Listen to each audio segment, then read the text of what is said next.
हे 2 बटाटे घेतलेले आहेत आपण. बटाटा बॉल करायचा आपल्याला. खूप सुंदर लागते खुसखुशीत बघा आपलं. हे उकडलेले आहेत.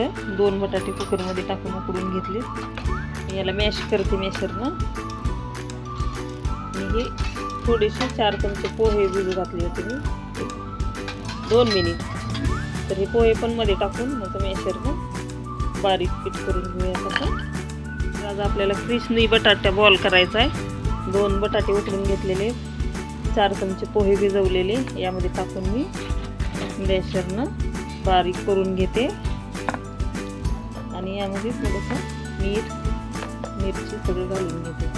बटाटा आणि पोहे मॅश झालेले आहेत. जास्त एकदम बारीक पण नाही करायचं आणि मोठे ठेवायचं नाही. चांगल्यापैकी झालेले आहे. आपल्याला असंच पाहिजे. तर आता यामध्ये मी चवीनुसार मीठ घालणार आहे.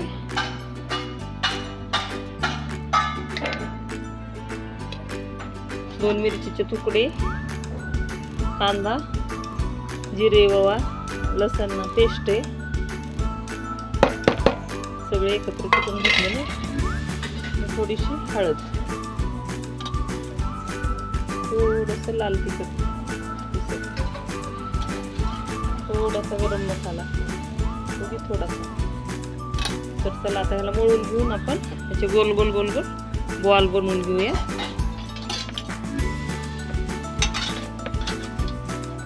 बटाटे बॉल एवढी झाली तर 2च बटाटे उकडायला टाकले होते.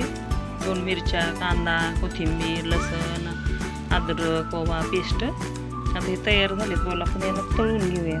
एवढी टेस्ट आहे ना याला. एकच वेळेस तुम्ही करून बघा आणि खाऊन बघा आणि मला नंतर सांगा खरंच काय चीज आहे. बघा किती सुंदर कलर येतो याला.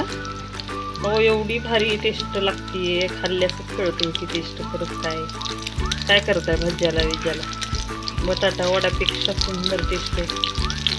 कचोरीपेक्षा सुद्धा भारी. एकच वेळेस करून बघा. थोड्यासा पोहे घालायचे म्हणजे भिजलेले. काय कोथिंबीर, मिरची, गुलाबजामसारखा कलर आले की बंद करायचं. काढून घ्यायचे. एवढं मऊ खुसखुशीत होते ना. वाटलं हे पातळ जर झालं तर यामध्ये तुम्ही तांदळाचं पीठ पण टाकू शकता किंवा थोडंसं कणिक घेऊन मळू शकता घट्ट होण्यासाठी. जर समजा पातळ झालं तर काय सुंदर कलर येतो ना. हो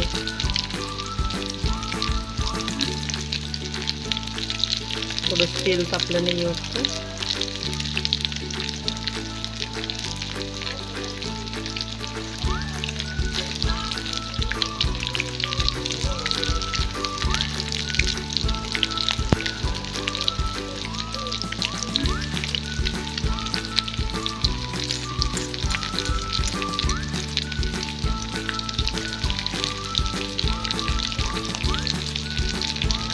एवढी तोंडाला चव येते ना. माणूस आजारी असतं, खवाट्यानं गेलं, ॲसिडिटी झाली, तसं तळून करून खायचं. घरच्या घरी बाहेरचं खाण्यापेक्षा घरलं. बघा किती सुंदर बॉल झाले टाकले.